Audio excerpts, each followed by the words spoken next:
Good morning students. देखो आज जो टॉपिक पढ़ रहे हैं उसका नाम है मेंडल के आनुवंशिकता के नियम।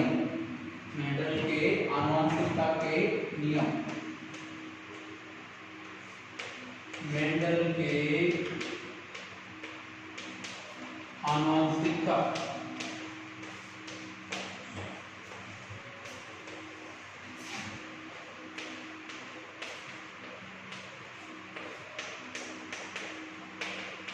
मेंडल के आनुवंशिकता के नियम।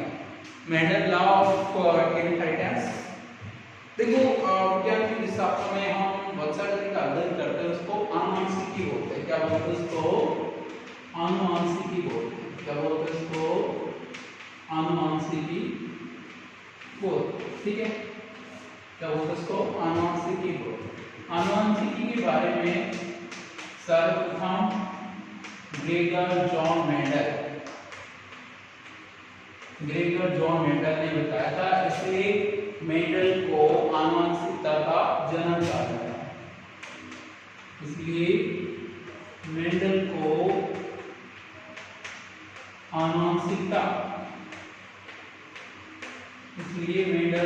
आनुवंशिकता का जनक कहा जाता है।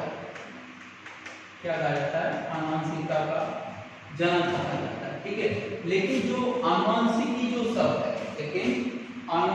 जो शब्द है, वो दिया गया था बेटसन के द्वारा। किसके द्वारा?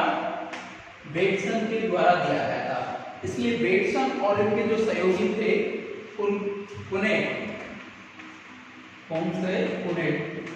इन दोनों को आधुनिक आनुवंशिकी का जनक कहा जाता है। इनको क्या कहा जाता है? आधुनिक आनुवंशिकी का जनक कहा जाता है। ठीक है, इसके बाद हम देखते हैं मेंडल का जीवन परिचय। मेंडल का परिचय। ठीक है, मेंडल का परिचय। देखो मेंडल का जो जन्म है 22 जुलाई 1888 को हुआ था। 22 जुलाई 1888 को हुआ था और ऑस्ट्रेलिया में हुआ।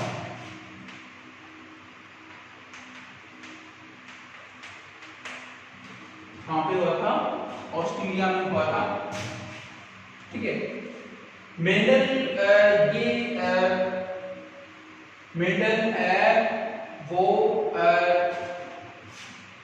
मेंडल जो है वो सबसे पहले इन्होंने वियना यूनिवर्सिटी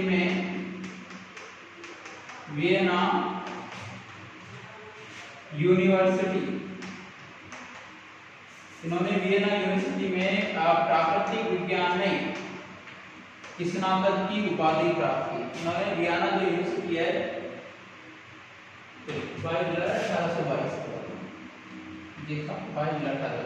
ठीक है, इन्होंने वियना यूनिवर्सिटी की जो प्राकृतिक विज्ञान है उसमें स्नातक की उपाधि प्राप्त की। इसके बाद ये चर्च में पादरी बन गए। ठीक है, इन्होंने उद्यान मटर पर अपना प्रयोग किया। क्या उद्यान मटर पर इन्होंने अपना प्रयोग किया। ठीक है, किस पर किया प्रयोग? इन्होंने उद्यान मटर पर इन्होंने अपना प्रयोग किया। ठीक है, इन्होंने जो प्रयोग है वो क्षेत्रीय पत्रिका में प्रकाशित किए। इन्होंने अपने प्रयोग इसमें क्षेत्रीय पत्रिका में प्रकाशित किए। उस पत्रिका का नाम था दी एनुअल प्रोसीडिंग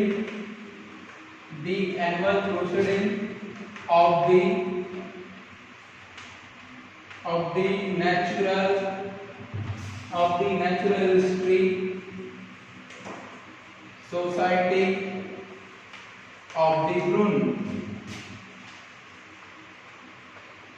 देखो इन्होंने जो प्रयोग प्रकाशित इस पत्रिका का क्या नाम था? The annual proceeding of the natural history society of the Brunn. ठीक है, इस पत्रिका में इन्होंने अपने एक्सपेरिमेंट प्रकाशित किए। ठीक है, इन्होंने जिस पत्रिका में जो एक्सपेरिमेंट प्रकाशित किए उसके शीर्षक था पादपों में संकरण के प्रयोग। क्या शीर्षक था? पादपों में संकरण के प्रयोग। पादपों में संकरण के प्रयोग, इस शीर्षक से इनका प्रकाशित किया गया। गैरी मेंडल का जन्म 22 जुलाई 1822 को ऑस्ट्रेलिया में हुआ था। ठीक है, वियना यूनिवर्सिटी से प्राकृतिक विज्ञान में स्नातक की उपाधि प्राप्त की। इन्होंने उद्यान मटर पर अपने प्रयोग किया। ठीक है, और इन्होंने जो प्रयोग किए क्षेत्रीय पत्रिका में प्रकाशित किए गए, जिसका नाम था the annual proceeding of the natural history society of the Brunn. इस पत्रिका में the annual proceeding of the natural history society of the Brunn. देखो मेंडल के जो प्रयोग हैं वो पुनः खोजे गए 3 वैज्ञानिकों के द्वारा, कार्ल लॉरेंस, वॉन सेरमेक और हुगो डे व्रीज। मेंडल के जो प्रयोग है वो 3 वैज्ञानिक थे, कार्ल लॉरेंस, वॉन सेरमेक और हुगो डे व्रीज के द्वारा खोजे गए थे।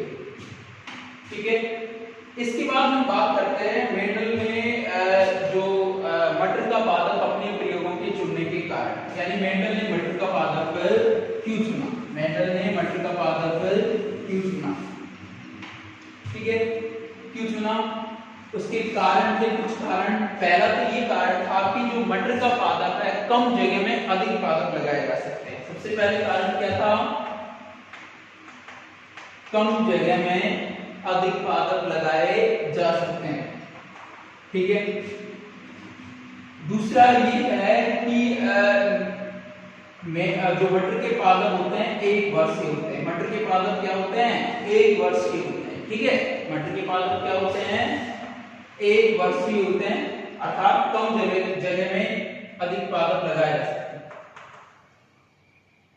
इसके बाद ये है कि जो कहने का मतलब मटर के जो पादप होते हैं उनमें स्वयं परागण पाया जाता है। कौन सा परागण पाया जाता है, स्वयं परागण पाया जाता है। इसलिए वांछित जो गुण जो होते हैं, अच्छे गुण होते हैं, वो लंबे समय तक संरक्षित रहते हैं। अच्छे गुण जो होते हैं वो लंबे समय तक संरक्षित रहते हैं।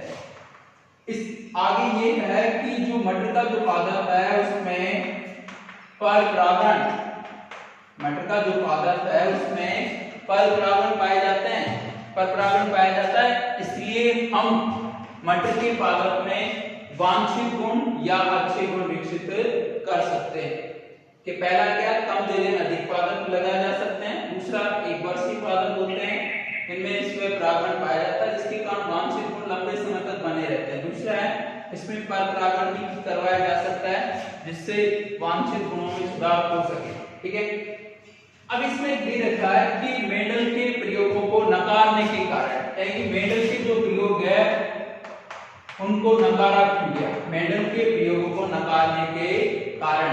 देखो पहला इनका जो कारण रहा था, मेंडल के जो प्रयोगों को नकारने का जो पहला कारण था वो कारण ये था कि जो मेंडल के प्रयोग को नकारने का पहला कारण क्या था, ये कारण था कि मेंडल के समय डार्विन की प्रसिद्ध पुस्तक ऑरिजिन ऑफ स्पीसीज ज्यादा प्रचलित थी या ज्यादा प्रसिद्ध थी, जिसके कारण वैज्ञानिक मेंडल की ओर ध्यान नहीं दिए। पहला कारण मेंडल के नियमों को या मेंडल को नकारने का पहला कारण क्या था कि मेंडल के समय डार्विन की प्रसिद्ध पुस्तक ऑरिजिन ऑफ स्पीसीज अधिक प्रचलित थी, इसलिए मेंडल के प्रयोगों की तरफ ध्यान नहीं दिया गया। दूसरा है कि मेंडल ने अपने प्रयोगों में स्टैटिक्स और मैथमेटिक्स का अधिक प्रयोग किया, जो सामान्य वैज्ञानिकों की समझ से दूर था या परे था। तीसरा कारण ये रहा कि जो मेंडल ने जो अपने प्रयोग या अपना अनुसंधान कार्य क्षेत्रीय पत्रिका में प्रकाशित किया, इसमें प्रकाशित किया, क्षेत्रीय पत्रिका में प्रकाशित किया, इसलिए वैज्ञानिकों का इसकी ओर ध्यान नहीं। ये 3 मुख्य कारण थे जो मेंडल के प्रयोगों को नकारने।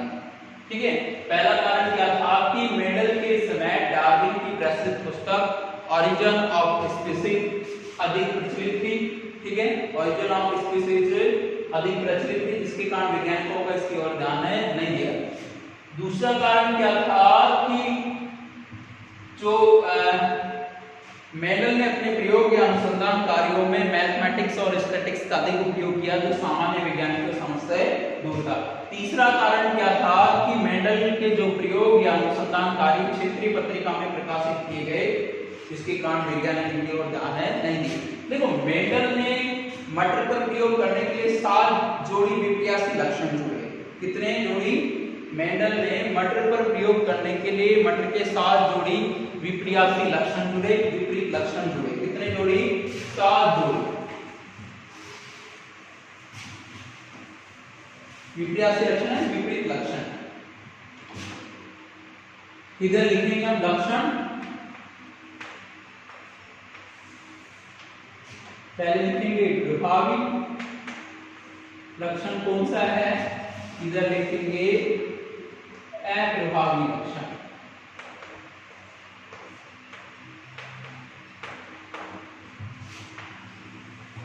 प्रभावी लक्षण और अप्रभावी। देखो पहला जो लक्षण है पादप की लंबाई, क्या है? पादप की लंबाई। प्रभावी लक्षण लंबा और अप्रभावी लक्षण बोना। दूसरा जो लक्षण है, देखो पादप पुष्प का रंग, पुष्प का रंग बैंगनी प्रभावी, सफेद अप्रभावी। सफेद कैसा है? अप्रभावी। इसके बाद पुष्प की स्थिति, पुष्प पादप है, पुष्प की स्थिति कक्षस्थ और शीर्षस्थ। कक्षस्थ कैसा लक्षण है? प्रभावी, और शीर्षस्थ क्या है? अप्रभावी। इसके बाद है फली का आकार, फली का आकार फूली हुई और अप्रभावी क्या है? सिकुड़ी हुई। ठीक है।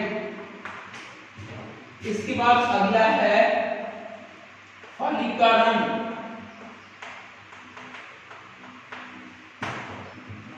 हरा प्रभावी और पीला अप्रभावी। ठीक है। इसके बाद बीज का आकार,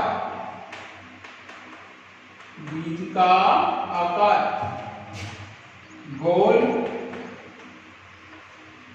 और गोल तो क्या हुआ? प्रभावी। अप्रभावी क्या हुआ? झुर्रीदार। इसके बाद है बीज का रंग, बीज का रंग पीला हरा। ये क्या है? 7 जोड़ी विपर्यासी लक्षण। देखो इन लक्षणों को याद करने का बहुत आसान तरीका है। वो तरीका क्या है कि जैसे ये मटर का प्लांट है, अब इसमें याद कैसे करें? पहले हम देखेंगे पादप कैसा लंबा है या बोना, पादप कैसा लंबा है या बोना। अब एक लक्षण हो गए, बचे कितने? 6। अब 6 को याद कैसे करेंगे? 6 को याद करेंगे, 6 में 2 पुष्प के लक्षण लेंगे, पुष्प से क्या बनेगी? फली, फली से क्या बनेंगे? बीज। यानी 2 पुष्प के लक्षण, 2 फली के लक्षण और 2 बीज के लक्षण। पुष्प पहले रंग देखेंगे बैंगनी है या सफेद। पुष्प कहां पे लग रहे हैं? कक्षस्थ में या शीर्षस्थ में। फिर फली देखेंगे कैसी है? फूली हुई या सिकुड़ी हुई। फिर फली का रंग प्रभावी क्या है? हरा और अप्रभावी पीला। बीज कैसा है? स्वस्थ बीज रहेगा तो गोल और रोगग्रस्त है झुर्रीदार। बीज का रंग कैसा है? पीला प्रभावी और हरा क्या है? अप्रभावी। ठीक है। यानी मेंडल ने अपने प्रयोगों के लिए 7 जोड़ी विपर्यासी लक्षणों के लिए जो ये है। ठीक है। अब इसमें जो पहला जो दे रखा है, मेंडल ने एकल, पहला इन्होंने जो क्रॉस करवाया उसका नाम है एकल क्रॉस। क्या नाम है उसका? एकल क्रॉस, मोनोहाइब्रिड क्रॉस, एकल क्रॉस।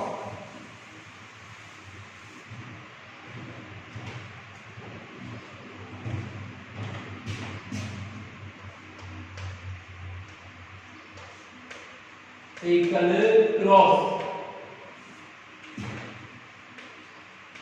मोनो हाइब्रिड क्रॉस, एकल क्रॉस। देखो एकल क्रॉस किसको बोलेंगे, या एकल संकर भी बोल देते हैं। मोनो हाइब्रिड क्रॉस किसको बोलेंगे, देखो मोनो हाइब्रिड क्रॉस बोलेंगे जब एक जोड़ी विपर्यासी लक्षणों वाले जीवों के मध्य क्रॉस करवाया जाता है। जब एक जोड़ी विपर्यासी लक्षणों वाले जीवों के मध्य क्रॉस करवाया जाता है तो उसे मोनो हाइब्रिड क्रॉस कहते हैं। कितने, एक जोड़ी विपरीत लक्षणों वाले जीवों के मध्य क्रॉस करवाया जाता है तो उसे मोनो हाइब्रिड क्रॉस कहते हैं। अब इसके एक लक्षण देखो, मोनो हाइब्रिड क्रॉस कैसे करवाया जाएगा। यहां लेंगे लंबा पादप, उसका क्रॉस करवाया गया बोने पादप से। लंबा पादप, उसका क्रॉस करवाया गया बोना पादप। ठीक है, जो हम देखो लंबा पादप और बोना पादप उसको बोलते हैं फिनोटाइप या लक्षण प्रारूप। क्या बोलेंगे, फिनोटाइप या लक्षण प्रारूप, फिनोटाइप या लक्षण प्रारूप। यानी बाहर से जो लक्षण दिखते हैं ना उनको क्या बोलते हैं, लक्षण प्रारूप या फिनोटाइप। और जो पादपों की या जीव की जो जीन संरचना होती है उसको जीन प्रारूप या जीनोटाइप बोलते हैं। जीन प्रारूप या जीनोटाइप बोलते हैं। यानी लंबे पादप की जीन संरचना को ऐसे लिखा जाता है, बोने पादप की जीन संरचना को ऐसे लिखा है। फिर लिखते हैं युग्मक। ऊपर जो जीन संरचना है उनमें से एक एक युग्मक लिया जाएगा। क्या लिया जाएगा, एक एक युग्मक लिया जाएगा। और युग्मकों के मध्य जो क्रॉस होता है और जो पीढ़ी आती है उसको बोलते हैं F1 पीढ़ी। क्या बोलेंगे, F1 पीढ़ी। क्या बोलेंगे उसको, F1 पीढ़ी। F1 पीढ़ी आएगी, इसको बोलते हैं लंबा पादप। कैसे हैं F1 पीढ़ी के सभी पादप, लंबे हैं। कैसे हैं, लंबे पादप। ठीक है, क्योंकि हमेशा प्रभावी लक्षण को लिखा जाता है। किसको लिखा जाता है, प्रभावी को। यानी कैपिटल होता है उसको प्रभावी बोलते हैं, जिसमें कैपिटल ये है ये स्मॉल है, तो हमेशा कैपिटल को लिखा जाता है अर्थात प्रभावी को ही लिखा जाता है। F1 पहली पीढ़ी आ गई जिसको F1 पीढ़ी बोले। इसके बाद F1 पीढ़ी के जो पादप प्राप्त हुए उनमें स्व प्रागण करवाया जाता है। क्या करवाया जाता है, स्व प्रागण करवाया जाता है। F1 पीढ़ी में जो पादप प्राप्त होते हैं उनमें स्व प्रागण करवाया जाता है। क्या करवाया जाता है, स्व प्रागण करवाया जाता है। ठीक है, क्या करवाया जाता है, स्व प्रागण करवाया जाता है। और स्व प्रागण के बाद जो पीढ़ी बनती है उसको बोलते हैं F2 पीढ़ी। दूसरी जो पीढ़ी बनती है उसको क्या बोलेंगे, F2 पीढ़ी। कौन सी पीढ़ी, F2 पीढ़ी। देखो F2 पीढ़ी कैसे प्राप्त होती है इसके बारे में।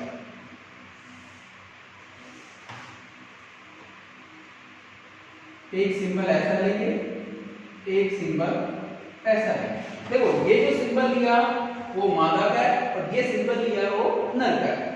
अब यहां से युग्मक लिखेंगे, ये वाले युग्मक। ठीक है, इधर ये युग्मक लिखेंगे। ठीक है, अब क्या देखो कौन सी पीढ़ी है ये, F2 पीढ़ी। कैसे प्राप्त हुई, F1 पीढ़ी के स्व प्रागण से। कैसे प्राप्त हुई ये F1 पीढ़ी के स्व प्रागण। पहले इस युग्मक का क्रॉस इससे करवाया जाएगा, ये दोनों कैपिटल थी। फिर इस युग्मक का क्रॉस इसके साथ करवाया जाएगा। फिर क्या करेंगे, इसका क्रॉस इसके साथ करवाया जाएगा। फिर इसका क्रॉस इसके साथ करवाया जाएगा। ठीक है, यानी कौन सी पीढ़ी आ गई है, F2 पीढ़ी। अब F2 पीढ़ी जो प्राप्त होती है, ये जो F2 पीढ़ी प्राप्त होती है इसके लक्षण प्रारूप अनुपात लिखेंगे और फिर जीन प्रारूप अनुपात लिखेंगे। क्या लिखेंगे, लक्षण प्रारूप अनुपात। क्या लिखेंगे, लक्षण प्रारूप अनुपात। पहले लक्षण प्रारूप में लिखेंगे लंबे पादप अनुपात बौने पादप, लंबे पादप अनुपात बौने पादप। देखो पहले हम देखेंगे लंबे पादप कितने हैं। अभी हमने बताया हमेशा प्रभावी को लिखा जाता है। किसको लिखा जाता है? प्रभावी को। ये दोनों कैपिटल है, इसका मतलब ये दोनों प्रभावी। एक इनमें एक कैपिटल एक स्मॉल, यानी हमेशा प्रभावी को लिखा जाएगा। ये भी प्रभावी हो गया, लंबा हो गया। इसमें भी ये भी क्या, एक स्मॉल एक कैपिटल, यानी ये भी प्रभावी है। यानी तीन तो ये क्या हो गए? लंबे। तीन पादप तो क्या है? लंबे। और इसमें दोनों स्मॉल है, यानी ये प्रभावी है। प्रभावी का मतलब ये स्मॉल, बौने पादप। लंबे पादप कितने हो गए? 3। और बौने कितने हो गए? 1। कितने हो गए? 1। और अभी हमने बताया था, क्या बताया था? लक्षण प्रारूप। लक्षण प्रारूप है वो किसको बोलते हैं? किसी जीव के जो भाई लक्षण दिखाई देते हैं उनको क्या बोलते हैं? लक्षण प्रारूपण। और अभी हमने क्या बात बताई थी कि जो हमेशा जो कैपिटल होता है, जो प्रभावी होता है, केवल उसी को लिखा जाता है, प्रभावी को लिखा जाता है। प्रभावी इसमें भी कैपिटल हो गया, ये भी क्या है? कैपिटल, ये भी क्या है? कैपिटल। कैपिटल का मतलब तीनों क्या हो गए? प्रभावी। तो लक्षण प्रारूप अनुपात में तीन कितने? 3 तो क्या होगा? प्रभावी। और यहाँ पर प्रभावी क्या है? लंबा पादप। और यहाँ क्या हो गया? एक क्या है? अप्रभावी है, यानी ये दोनों स्मॉल है, यानी अप्रभावी बौने। इसके बाद है जीन प्रारूप अनुपात। क्या है? जीन प्रारूप अनुपात। जीन प्रारूप अनुपात। देखो जीन प्रारूप अनुपात कैसे लिखा जाएगा? हमेशा जो बड़े होते हैं उनके आगे शुद्ध शब्द लग जाता है। कैपिटल होते हैं उनके आगे क्या लग जाता है? शुद्ध शब्द। शुद्ध है और कैपिटल का मतलब यहाँ पर क्या है? दोनों जो कैपिटल लंबे लिखते हैं तो शुद्ध लंबे। इसमें क्या है? एक कैपिटल एक स्मॉल। जब एक कैपिटल एक स्मॉल होता है ना तो उसको बोल देते हैं संकर। लेकिन साफ लिखेंगे प्रभावी। जब एक कैपिटल एक स्मॉल होता है, जीन प्रारूप होता है तो संकर लग जाता है। और साथ ही कैसा है? जब ऐसी कंडीशन लंबे पादप यानी संकर लंबे। अब इसमें देखो जीन प्रारूप पहले क्या लिखेंगे? शुद्ध लंबे। जो जिसमें देखो दोनों गैप समान होते हैं उनको बोलते हैं शुद्ध। अब उनमें दोनों कैपिटल हो तो लंबा, मतलब प्रभावी लक्षण लिख देते हैं। प्रभावी यहाँ पे क्या? लंबा पादप। यानी शुद्ध लंबे कितने हैं? 1 अनुपात। जब एक कैपिटल एक स्मॉल, इसलिए अपना संकर शब्द लग जाता है और प्रभावी लक्षण को लिख देते हैं। तो ये क्या हो गए? संकर लंबे। क्या हो गए? संकर लंबे। कितने हैं? 2। और लास्ट में मैंने बताया ये दोनों सेम है। सेम क्या है? सेम का मतलब होता है शुद्ध, लेकिन क्या है?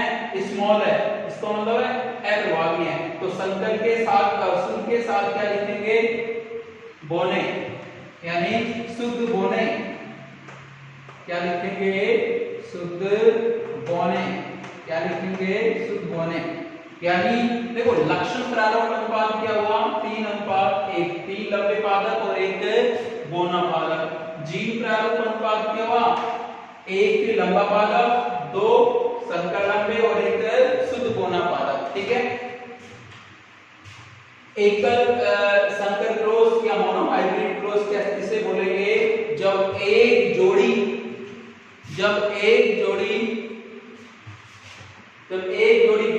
विपरीत लक्षणों वाले जीवों के मध्य या विपरीयासी लक्षणों वाले जीवों के मध्य क्रॉस करवाया जाता है तो उसे मोनो हाइब्रिड क्रॉस या एकल संकर क्रॉस कहते हैं। एक जोड़ी विपरीत लक्षण वाले जीवों के मध्य क्रॉस करवाया जाए क्या बोलेंगे? Mono hybrid cross. क्या बोलेंगे उसको? Mono hybrid cross. जैसे लंबे पादप और बौने पादप के मध्य हम क्रॉस करवा रहे हैं, लंबे पादप और बौने पादप के मध्य क्रॉस करवा रहे हैं, तो जो भाई लक्षण दिखाई देते हैं उसको क्या बोलेंगे? फिनोटाइप या लक्षण प्रारूप। क्या बोलेंगे? फिनोटाइप या लक्षण प्रारूप। जैसे घास के पादप कैसा दिखते हैं? लंबे और बौने। और जो जीव होते हैं उसकी जीव संरचना को बोलते हैं जीनोटाइप या जीन प्रारूप। जीनोटाइप या जीन प्रारूप। क्या बोलेंगे उसको? जीनोटाइप या जीन प्रारूप। जैसे इसकी जीनोटाइप को लिखेंगे लंबा है तो कैपिटल में लिखेंगे और बोना है तो स्मॉल में लिखेंगे। अब इनके इन दोनों में से एक गैमेट ले लेंगे। गैमेट के बाद हम दोनों में क्रॉस करवाएंगे। जो पीडी है जिसको क्या बोलेंगे F1 पीडी। सभी पादप कैसे हैं लंबे। मैंने अभी कहा था कि हमेशा प्रभावी को लिखा जाता है, किसको लिखा जाता है प्रभावी को लिखा जाता है। इसके बाद F1 पीडी के जो पादप प्राप्त होते हैं ना उनका स्वयं परागण करवाया जाता है। क्या करवाया जाता है स्वयं परागण करवाया जाता है। अब स्वयं परागण में दोनों करवाते हैं और जो पीडी प्राप्त है उसको क्या बोलेंगे F2 पीडी। ऐसे F2 पीडी प्राप्त करने के लिए ये विधि अपनाई जाती है, इसको चेकर बोर्ड मेथड भी बोल देते हैं। ठीक है ऐसे गैमेट लिखिए। पहले इसका क्रॉस, ये तो किसका सिंबल हुआ मादा का और ये सिंबल किसका हुआ नर का। पहले इसका क्रॉस इसके साथ करा जाएंगे, फिर इसका क्रॉस इसके साथ, इसका क्रॉस इसके साथ ये आएगा, इसके साथ ये। ठीक है इसका क्रॉस इसके साथ ये, इसका क्रॉस इसके साथ ये। पहले क्या लिखेंगे लक्षण प्रारूप अनुपात, यानी लंबे पादप हैं, ये भी लंबा है ये भी लंबा है ये भी लंबा। कितने लंबे हो गए 3। बोले पादप कितने 1। ठीक है इसके बाद है जीन प्रारूप अनुपात। देखो इसके बाद क्या लिखेंगे हम जीन प्रारूप लिखेंगे। क्या लिखेंगे जीन प्रारूप लिखेंगे। जीन प्रारूप में क्या है पहले लिखेंगे, देखो ये लिखेंगे, ये दोनों कैपिटल है, जो कैपिटल मतलब दोनों युग्मक सेम होते हैं तो उसके आगे शब्द लग जाता है जो जीन प्रारूप लिखते हैं। कौन सा शब्द शुद्ध। अब दोनों क्या है सेम है शुद्ध लगेगा, लेकिन कैसे प्रभावी ढंग में है। ठीक है इसमें एक स्मॉल एक कैपिटल तो संकर लगेगा और ये भी कैसे हैं लंबे। संकर लंबे कितने हो गए 2। लास्ट में शुद्ध बोना कितना हो गया 1। शुद्ध बोना कितना हो गया 1। ये होगा दोनों सेम है शुद्ध शब्द लग जाता है और उसके साथ कैसे ही है प्रभावी तो बोना। ठीक है ये तो क्या होगा एकल संकर क्रॉस। क्या हो गया ये एकल संकर क्रॉस हो गया। ठीक है एकल संकर जो क्रॉस है कौन सा क्रॉस हो गया ये एकल संकर क्रॉस। ठीक है अब एकल संकर जो क्रॉस है उसके बाद हम पढ़ते हैं देव संकर क्रॉस। क्या पढ़ेंगे देव संकर क्रॉस। देखो देव संकर जो क्रॉस है उसमें क्या करवाया जाता है जब 2 जोड़ी विपरीयासी लक्षणों वाले जीवों के मध्य क्रॉस करवाया जाता है। जब 2 जोड़ी विपरीयासी लक्षणों वाले जीवों के मध्य क्रॉस करवाया जाता है तो उसे देव संकर क्रॉस कहते हैं।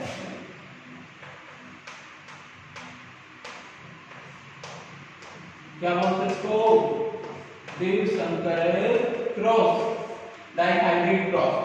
जब 2 जोड़ी विपरीयासी लक्षणों वाले जीवों के मध्य क्रॉस करवाया जाता है तो उसको क्या बोलेंगे देव संकर क्रॉस। अब यहाँ पे दो जोड़ी लक्षण लेते हैं पीले व गोल बीज वाले, पीले व गोल बीज वाले मटर के पादप का क्रॉस हरे झुर्रीदार पादप से करवाया जाता है। इसके साथ हरे झुर्रीदार पादप से। जब पीले गोल मटर के जब पीले गोल बीज वाले मटर के पादप का क्रॉस किससे करवाया हरे झुर्रीदार पादप से। तो इसको तो हम क्या बोलेंगे लक्षण प्रारूप। क्या बोलेंगे इसको लक्षण प्रारूप। इसकी जीन संरचना को क्या बोलेंगे जीन प्रारूप। क्या बोलेंगे जीन प्रारूप। ऐसे इससे लिख देंगे इसलिए स्मॉल में हो जाएंगे। ठीक है अब क्या लिखते हैं हम युग्मक।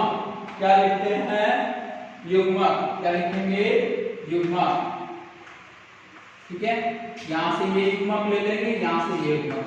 अब कौन सी पीढ़ी आ जाएगी F1 पीढ़ी। कौन सी पीढ़ी आ जाएगी F1 पीढ़ी। और इसमें कैसे हैं पीले गोल बीज वाले पादप प्राप्त होते हैं। कैसे पीले गोल बीज वाले पादप। अब F1 पीढ़ी के बाद हम क्या करवाते हैं स्वयं परागण। क्या करवाते हैं स्वयं परागण। ये दोनों को हमने क्या करवा दिया स्वयं परागण। क्या करवा दिया स्वयं परागण। स्वयं परागण के बाद कौन सी पीढ़ी प्राप्त होती है F2 पीढ़ी। कौन सी पीढ़ी प्राप्त होती है F2 पीढ़ी। ठीक है यहाँ पे आएगी मैं इधर लिख देता हूं पीढ़ी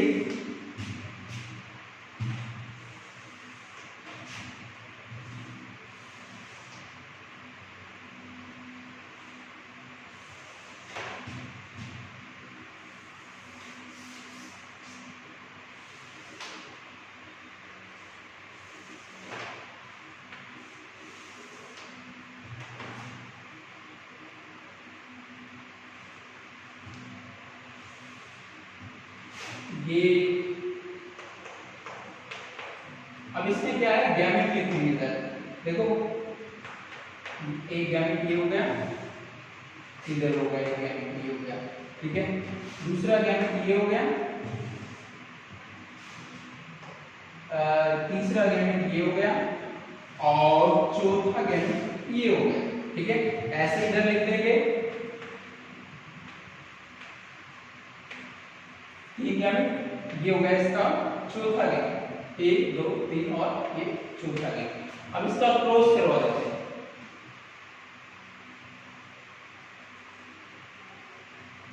ये इसका क्या करवा देते हैं, क्रॉस करवा देते हैं, ठीक है। पहले इसको इसके साथ क्रॉस, यानी इस पूरे के साथ क्रॉस करवाएंगे, फिर इसका इसके साथ क्रॉस करवाएंगे, इसका इसके साथ और इसका इसके साथ, ऐसे करवा देंगे, y y r r, ठीक है। इसको क्या करेंगे,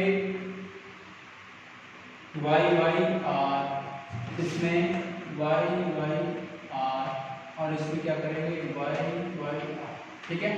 ऐसे क्रॉस करवा देंगे, फिर इसका क्रॉस ऐसे, ठीक है, इसका क्रॉस ये लो ऐसे, ठीक है, इसका क्रॉस इसके साथ और लास्ट में ऐसे, ठीक है, इसका क्रॉस ऐसे,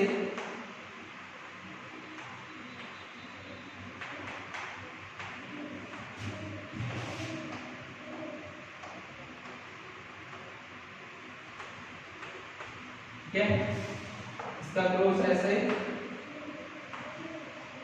इसका क्रॉस इसके साथ,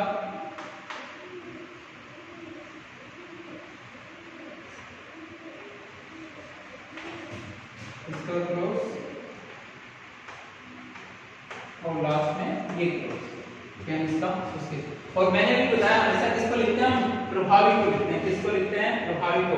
इसमें कैसे ये पीला और कैपिटल आर का मतलब गोल, इसमें भी क्या है ये पीला गोल, कैसे हमेशा किसको लिखते हैं, कैपिटल को प्रभावी, ये वाई क्या है येलो, आर रेड, पीला गोल, इसमें भी क्या है पीला गोल, इसमें पीला गोल, ठीक है, इसमें भी क्या है पीला गोल, पीला कैपिटल है तो, लेकिन यहाँ पे आर स्मॉल, स्मॉल आर का मतलब क्या हो गया, झुर्रीदार, ठीक है, इसका मतलब पीला गोल, ठीक है, इसका मतलब पीला, लेकिन स्मॉल आ गया तो झुर्रीदार, ठीक है, इसका मतलब पीला गोल, पीला गोल, इसका मतलब स्मॉल वाई है तो हरे गोल, यहाँ पे स्मॉल वाई का मतलब हो गया हरे और झुर्रीदार, स्मॉल आर का मतलब क्या हो गया यहाँ पर झुर्रीदार, यहाँ पे पीला गोल, यहाँ पे क्या हुआ पीला, लेकिन स्मॉल आर का मतलब झुर्रीदार, ठीक है, यहाँ पे क्या होगा स्मॉल वाई का मतलब हरे गोल, और इसमें वाई भी स्मॉल है तो हरे झुर्रीदार, क्या हो गए हरे झुर्रीदार। तो इसमें हम क्या लिखेंगे, लक्षण प्रारूप अनुपात, पहले क्या लिखेंगे हम, लक्षण प्रारूप अनुपात, लक्षण प्रारूप अनुपात, लक्षण प्रारूप अनुपात। देखो पहले क्या लिखेंगे, ये क्या है पीला गोल, पीला गोल, ठीक है, पीला गोल के बाद क्या है पीले झुर्रीदार, पीले झुर्रीदार, हरे गोल, और लास्ट में क्या है हरे झुर्रीदार, क्या है हरे झुर्रीदार। देखो पीला गोल हम देखेंगे तो 9 है, कितने 9, पीले झुर्रीदार 3, हरे गोल भी 3 और हरे झुर्रीदार 1, यानी लक्षण प्रारूप अनुपात क्या होगा 9 3 3 1। जीन प्रारूप अनुपात, इसका जीन प्रारूप अनुपात हम देखेंगे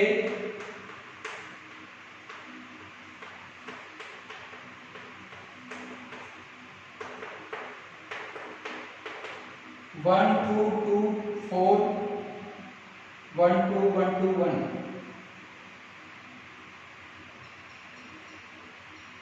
ठीक है, यानी यहाँ पे देखो पीला बॉल क्या है, एक है, क्या है, एक है। ऐसे देखते रहेंगे, लास्ट में एक कैसे आ गया, हरे जोड़ीदार। ऐसे बीच में देखेंगे, देखो जैसे ये ऐसे है, ठीक है, दो स्मॉल वाई और दो कैपिटल वाई, एक स्मॉल आर, एक कैपिटल आर। ऐसा एक तो ये रहा और दूसरा ये रहा, यानी ऐसे कितने हैं, दो। ऐसे हम बाकी को देखते रहेंगे।